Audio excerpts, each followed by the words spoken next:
Let's get going. Thank you very much for joining me, guys. I feel really privileged and honored that you guys will spend this time with me and that I can, share the stuff that I've learned over the years with you. So the first thing I just want to mention is MLM is a serious business.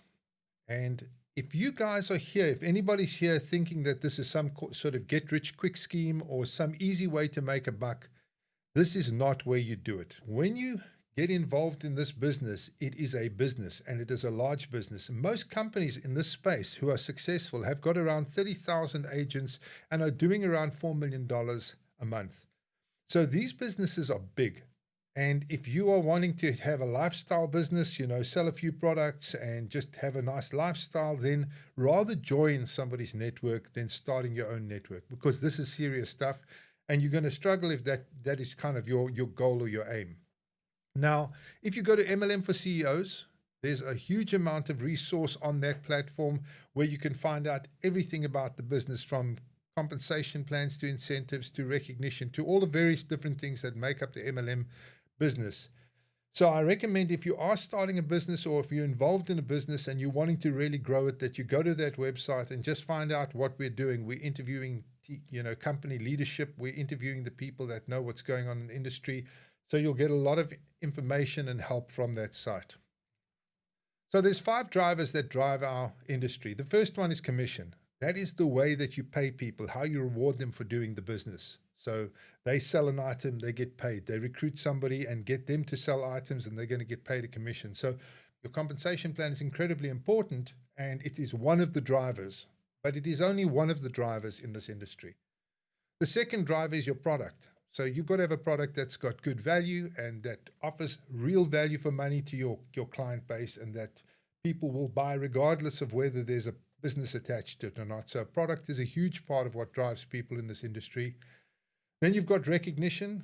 A lot of people are driven by recognition, and so you've got to have a recognition strategy. Then you've got to have a social strategy. This is both the social cohesion of your network and your social responsibility strategy. And then last but not least is incentives.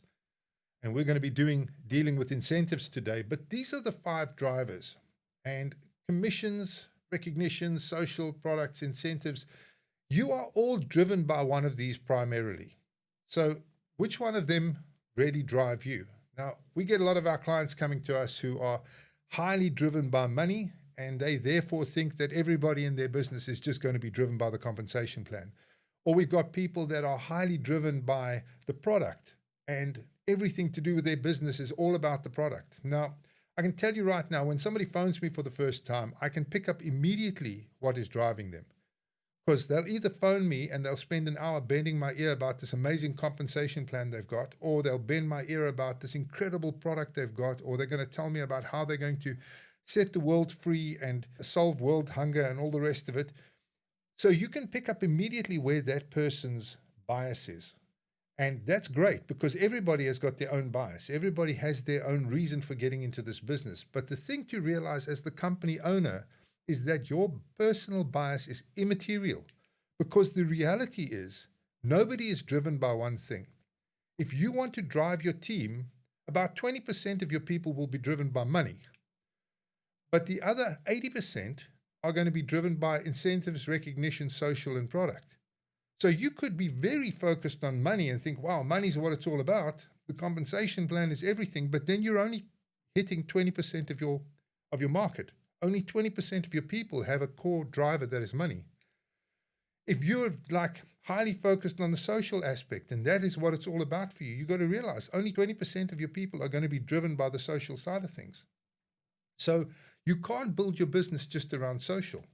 The same with recognition. A lot of people come into our business and they don't feel like they're getting the just recognition that is due. Their love language is words of affirmation, and they're not getting affirmation, and so they want to put affirmation out into the world.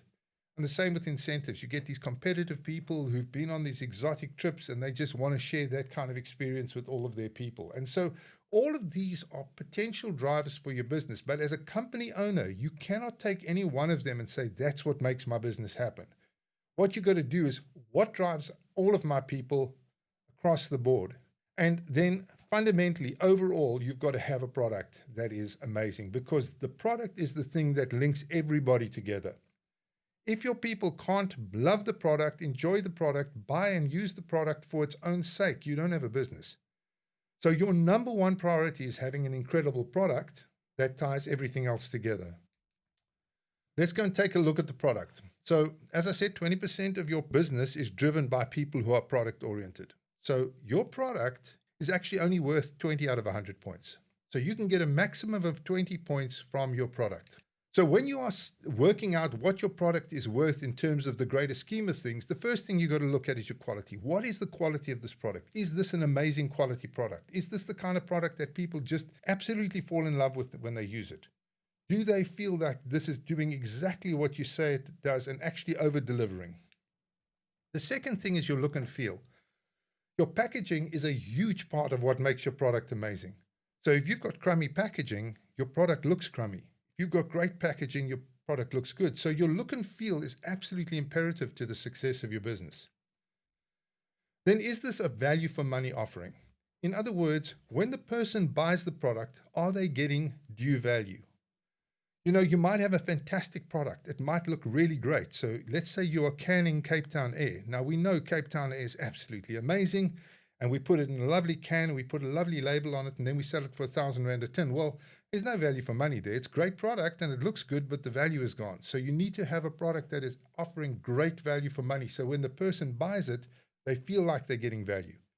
It doesn't have to be the cheapest product. A guy who's buying a Mercedes doesn't expect it to be a cheap product. He expects it to be a good product. So you can have a great product at a good price, just as long as there's a value offering in it. Then you need great documentation, and this means brochures, posters, leaflets, all of the things that make a product appear great has got to be in your documentation, but it also needs to have a description of why this product is great, what makes this product great, what really sets the people on fire when they see this product. So you need to document all of that and make sure that you've got it where your people can read it and learn about it and understand what makes the product amazing. And then you've got to train them. So your training has got to be excellent, because by the time you're finished with your product, you have got to have such good training that your people are absolutely, totally, and utterly in love with the product. Now, when you evaluate yourself, you are trying to get as close to 20 out of 20 possible points as you can. Now, if you don't have training and documentation, you can slash immediately 50% of your points, so you only get 10 points. If the product is not a good value for money, you can slash 20 points, you get nothing. If you've got a great product, but the look and feel is bad, and you've got some documentation and it's reasonable value for money, you know, maybe you're getting 10 or 12 points. But the idea is to get to as close to 20 points as is humanly possible by having a good looking, quality, value for money, documented and well-trained product offering. If you can do that, you can give yourself 20. The next is your compensation plan. Again, your comp plan is only worth 20 points. Now, obviously, there's the overlap, as I explained, so it's got to be brilliant. You can't have a mediocre compensation plan. So first of all, the comp plan has got to be lucrative. People must be able to make a living out of the compensation plan. Again, otherwise you don't have a business. You need to have some form of retail component. In other words, if a person joins your business, they must be able to make a living without signing up a single person. So if they can make a living without signing up anybody, just selling the product, you've got a great business. Then you've got to have some sort of strategy to identify and reward leadership. So your compensation plan needs to have a mechanism that identifies and highlights your leadership and then rewards them for doing the leading of the business. Because if you sign up 30,000 people, how on earth can you, man alone or woman alone, look after 30,000 people? It is impossible. So you have to have a leadership structure, and your compensation plan primarily is there to identify and reward the leadership. Then you've got to have good documentation. Everything about your compensation plan needs to be thoroughly documented in such a way that people could read the documentation and understand what's going on and understand what they need to do in order to leverage the maximum amount of money out of the compensation plan. Remember, your compensation plan is geared to paying people to do what you want them to do. So therefore, if you explain to them how the compensation plan works, you're also explaining to them what you want them to do, and that will get them to do the things that you need. And then, of course, you've got to provide absolutely excellent training. So now when you're doing this compensation plan and you're giving yourself a mark, your goal is 20, but you need to look through this. You need to say, is this lucrative? Do I have a retail component? Do I have ways of identifying and rewarding my leadership? Is this thing well documented? And am I providing absolutely outstanding training in terms of the compensation plan? And based on that, you're going to give yourself a mark out of 20.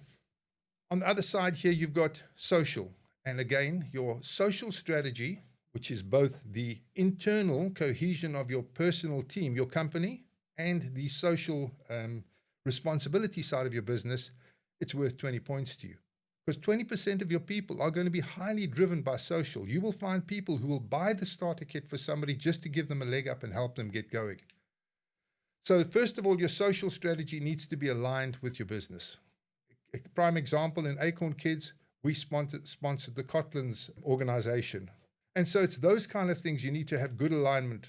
Then you need to have a team driven. It's no point in just giving money.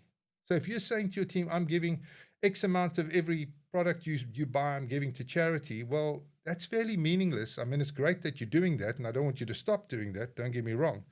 But in terms of growing an MLM business, it's meaningless. This thing should be team driven, and it should be activity driven. So your team should be involved, and they should be doing things with whatever charity you are supporting. So for instance, I don't know, if you sell building materials, you might get involved in Habitat for Humanity and get your team to go out and build a house for somebody. Or if you are like in Acorn Kids, what our team did is they got together and they bought a whole lot of presents, and at Christmas time they got into convoy and they drove through to Pretoria and they handed over these presents to an orphanage. And then you've got to document your social strategy. People need to understand exactly what it is you do, how you do it, and why you do it. And that gives them the ability to get involved because they understand what they're getting involved with. And your social strategy should be 100% part of your training. So when you're training your people, you need to make sure that you are doing an absolutely excellent job at training your people around the social side of your business. And again, this is worth 20 points. So when you mark yourself, have a look. Do you have a social strategy at all? Is it aligned with what you do? Is it team driven? Do you have an activity-based social strategy? And is it well documented? Is it on your website? And do you provide training? Then you give yourself a mark out of 20. Recognition, same thing. It's worth 20 points to you. Now, people are hungry for recognition. If you're working in a job, what normally happens, you do something fantastic and your boss takes credit. If you're at home and you're doing the housework and looking after the kids, how undervalued is that activity? Especially, I mean, in South Africa, but around the world, it's not a highly valued activity. So people are hungry for recognition. Now, the wonderful thing about recognition, it costs you nothing. It costs absolutely nothing to recognize a person's achievements. So when you put together your recognition strategy, it needs to be specific. You need to specify what a person gets recognized for. It needs to be warranted. This business of everybody getting a prize load of rubbish. If in your recognition, if you recognize somebody for something that is not valuable, you just undervalue your recognition. You need to recognize people and it needs to be warranted. So if they do something excellent, then you recognize them. If they don't, you don't recognize them, obviously. Then it needs to be team driven. So for example, let's say Mary signs up Joan and Joan signs up Anne. You could send an SMS to Anne and say, hey, well done, Anne, for coming. Welcome to the team. You could send an SMS to Joan and say, hey, well done for signing up Anne. You could send an SMS to Mary and say to Mary, listen, why don't you give Joan a ring and tell her that she did really great signing up Anne? And there's your recognition. So the upline is recognizing the downline for what is going on. Now, that's an extremely inexpensive way of getting your entire team to drive recognition. We're going to do an entire webinar about recognition. And then you've got your documentation. Your recognition needs to be documented. So you need to decide on a recognition strategy, and then you need to document it properly and train it properly. And again, give yourself a score out of 20. Your goal is to get 20 out of 20. Lastly, and this is what we're going to be dealing with today, is incentives. Again, it's worth 20 points. You are aiming for 20 points. So you need to have incentives that are achievable. Don't go and create an incentive that is so completely out of everybody's reach that nobody's going to make it. It has to be achievable. If they can't achieve it, they're not going to go for it. It has to be desirable. Now, a key thing about incentives that you must really keep in mind, incentives should never, ever, ever be money. If you've got an incentive running and you're using money as an incentive, then it's in the wrong place. Then you need to look at why your commission plan is not working. If you're having to pay out money as an incentive, then your commission plan is not developed properly. So incentives should be a competition of some sorts. It should be a prize that a person can win. Then it needs to be aspirational. It needs to be properly documented. People need to know exactly what they can get and how they need to get it and what they need to do to achieve that. And then, of course, it needs to be, again, part of your training. Now, folks, every single one of these aspects has to have the same level, absolute same level of concentrated effort to build up that strategy as you did with your compensation plan or that you did with your product. You can't go in half-assed with a recognition program and just, wing it. You have to have a proper strategy that you set up from day one, and this is how we're going to recognize our people. Or your social strategy, or your incentives. All of those things need the same amount of effort. So here we go. Let's take your product, okay? Let's say the maximum score is 20. That's what the maximum score is. And you have got a great product, it's great value for money, but you don't have training and you don't have proper documentation and your brochures are crummy and whatever. Let's say you can give yourself 10 out of 20 for that. Then you have a compensation plan, and let's say you've done a great job with your compensation plan. So you've taught people, you highly focused on the money, you've taught people how the comp plan works, and you've given them documentation, and you've got videos on it, and you're really pumping them up on the comp plan. Let's say you don't have an incentive program at the moment. So you give yourself naught. Let's say you don't have a recognition program at the moment. Give yourself naught. Let's say you don't have a social program at the moment. You give yourself naught. So exciting, you get 25%. 25 out of 100, you've got a 25% business, you fail. And if you are doing this, even though you might have a great product, great compensation plan, it is no wonder you're failing, because what else are you doing there? All these other cool things that you should be doing, you're not. So what you do is you say, okay, well, I'm going to work harder on my product, and you do an amazing amount of training around your product, and you do an amazing amount of training around your compensation plan, and here you have a 36% business. Well, I'm sorry, you fail. 36% business is no good. I mean, if you come home to mommy and you say, listen, I got 36% in my last exam, I can guarantee you she would not be excited. In my case, my mother would say, wow, you did well. But in most people's cases, 36% is definitely a fail. Now, you could go out and you could do a bit of work on your incentives and do a bit of work and some ad hoc stuff on recognition and have some sort of social plan where you're paying away a couple of bucks. Here, you've still got a 42% business. Here, you still fail. So the issue that I'm trying to point out here is that if you want a proper successful business, you have to have a strategy around products, training, quality, etc. You have to have a strategy around compensation plan. It's got to be proper. You've got to have a proper incentives plan, a proper recognition plan, a proper social plan. You do that, and suddenly you'll see your business start to fly, because all of those issues are what makes these businesses tick. Not just one of them. It's not just product driven or compensation driven or incentive driven. It's all of the above. And they've all got to be done to an incredibly high standard. So as we come into land, I'd like to leave you with the number one rule, and that is don't succumb to your personal bias. You might be driven by money, but that doesn't mean everybody's driven by money. You might be driven by the social side of your business, trying to help people. But again, that doesn't mean that everybody is driven by that. You need to treat every single one of these 5 items as if you were driven by it personally and make it an absolute priority in your business. That way, when you get to rolling it out with your company, you've actually got a very balanced business that actually addresses all of your clients' needs. Thank you very much for spending this time with me. If you have any questions or you want to get more insights into the MLM industry, just go to MLMforCEOs.com. That's MLMforCEOs.com. And you can see there's a lot of free content there that you can access, or you can get hold of me via netready.co.za. Thank you.